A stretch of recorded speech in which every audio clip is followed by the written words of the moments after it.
Ekhuluma ngaphambi kwengqungquthela yeNoma eBoksburg namhlanje uMengameli uRamaphosa uthi asimkhathazi isiphakamiso kepha yena uzobe yisibukeli nomlaleli nje uma sesiqhubeka.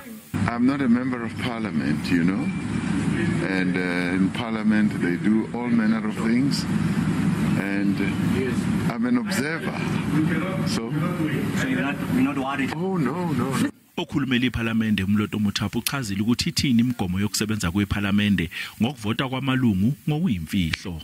If the political environment is toxic, if the political environment is such that members of parliament will be endangered together with their families, risk to life for exercising one decision or the other in such motions in the House, then the Speaker has got a responsibility to protect those members. Kungani kungavotwa ngokuyimfihlo ngoba likhona ilungu leANC elamiswa limiswa lokungavoti neqembu elibusayo ePhalamende. The issue of Mivendex is not a matter that included a risk of life. It's just a principled matter that he has taken that is in opposition to his political party, and that is admirable, and that's what the Constitutional Court actually encouraged the members of parliament to do.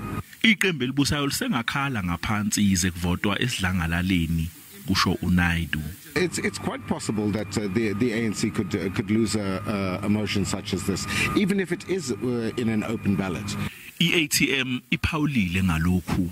As a politic, Bulelan, we are just talking about the rules of parliament here, and we just want parliament to respect its own rules, and we want the speaker not to be partisan, because all parties, majority parties, you were there in the meeting where majority of the opposition parties said their preferred method of voting, it is a secret ballot. Yena alone, she wants the manner of voting to be done by means of an open ballot. Njengoba ngokuqala nqanje ukuthi uMengameli uRamaphosa abhekana nalesi siphakamiso selokhu athatha intambo zokubusa izwe, lo wayenguMengameli wezwe uJacob Zuma wasinda amahlandla ngaphezulu kwayisithupha kulezi iphakamiso zokungethenjwa kobuholi bakhe. IPhalamende kulindeleke ukuthi lihlale esikhathini esingaphansi kwehora ukusuka manje ukuze kuvotelwe lesi iphakamiso. NginguCalvin Dludla wezindaba zeSABC ngibika ngiseGoli.